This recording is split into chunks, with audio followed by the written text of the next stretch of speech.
भारत में corona virus का संक्रमण लगातार बढ़ रहा है। वहीं संक्रमित मरीजों की तुलना में पूरी तरह से ठीक हो चुके मरीजों की संख्या लगभग 4 गुना हो गई है।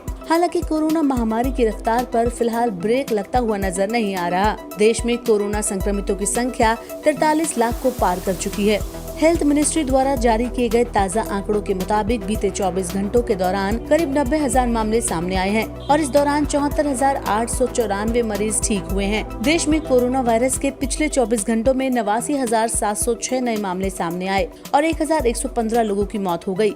भारत में कोरोना वायरस के कुल मामलों की संख्या बढ़कर अब 43,70,129 हो गई है। इनमें से 33,98,845 लोग ठीक हो चुके हैं, जबकि 8,97,394 एक्टिव केसेस हैं। कोरोना वायरस की वजह से अब तक 73,890 लोगों की जान जा चुकी है। वहीं ICMR के मुताबिक कोरोना संक्रमण का पता लगाने के लिए देश में अब तक 5 करोड़ 18 लाख से ज्यादा कोविड-19 सैंपल्स की जाँच की जा चुकी है।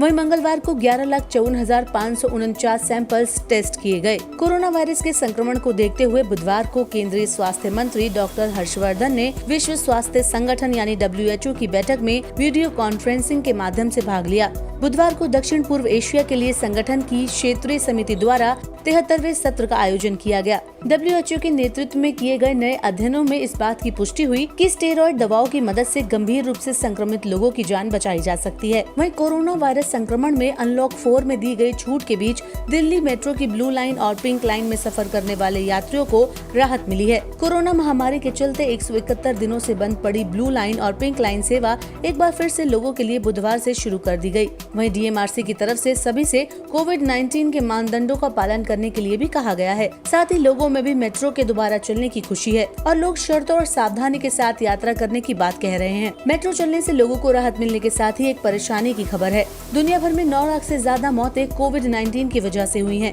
वहीं देश में बीते दिन 75.8 हजार मामले सामने आने के बाद भारत ने फिर से लगभग 90,000 नए मामले रिपोर्ट किए हैं। भारत में लगातार 8 दिनों से हर रोज 1,000 से ज्यादा मौतें हुई हैं। वहीं दिल्ली में 3.6 हजार नए मामले दर्ज किए गए। ये 75 दिनों में सबसे ज्यादा दर्ज किए गए केस हैं। कोरोना वायरस महामारी के बढ़ते संकट के बीच इंग्लैंड में नए लॉकडाउन कानूनों के तहत सोशल गैदरिंग यानी सामाजिक समारोह पर कड़े नियम बनाए गए हैं। इंग्लैंड के प्राइम मिनिस्टर बोरिस जॉनसन 10 सितंबर को इस बात की घोषणा कर सकते हैं, जिसमें 14 सितंबर से सभी सभाओं में 6 से ज्यादा लोगों के शामिल होने की अनुमति नहीं होगी और जो इसका पालन नहीं करेंगे उन पर जुर्माना होगा। इंग्लैंड की ही तरह इजराइल में भी कोरोना से रोकथाम के लिए कदम बढ़ाए गए हैं। इजराइल में कोविड-19 के सबसे ज्यादा संक्रमण वाले 40 शहरों और कस्बों में रात का कर्फ्यू लगाने का फैसला किया गया। इजराइल के प्रधानमंत्री कार्यालय और स्वास्थ्य मंत्रालय द्वारा जारी किए गए संयुक्त बयान में कहा गया कि कर्फ्यू शाम 7 बजे से सुबह 5 बजे तक लागू रहेगा। यहाँ घर के अंदर 10 और बाहर 20 से ज्यादा लोगों को इकट्ठा होने पर प्रतिबंध रहेगा। साथ ही स्कूल भी बंद रहेंगे। वहीं लॉकडाउन के बाद सामाजिक गतिविधियां शुरू होने के चलते अन्य यूरोपीय देशों जैसे फ्रांस, स्पेन और जर्मनी की तरह ब्रिटेन में भी संक्रमण के मामलों में वृद्धि देखी जा रही है।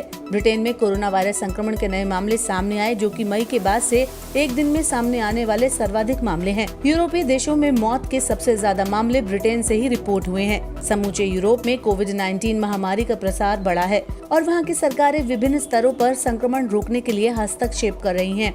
इसके अलावा कनाडा में भी कोरोना वायरस से संक्रमित लोगों की संख्या में वृद्धि देखने को मिल सकती है, क्योंकि कनाडा में फिर से स्कूल खुलने वाले हैं। कनाडा की chief public health officer Theresa Tam का कहना है कि पिछले सप्ताह भर में औसतन 545 नए मामले दर्ज किए गए, जो कि जुलाई में लगभग 300 दर्ज किए गए मामलों से ज्यादा हैं। कोरोना वायरस संकट के बीच कोविड-19 वैक्सीन को लेकर एक बड़ा झटका लगा है। अमेरिका की एस्ट्राजेनेका कंपनी की वैक्सीन के अंतिम चरण के ट्रायल पर विराम लगा दिया गया है। एस्ट्राजेनेका की वैक्सीन ट्रायल को मानव परीक्षण में शामिल एक वॉलंटियर के बीमार पड़ने के बाद रोक दिया गया।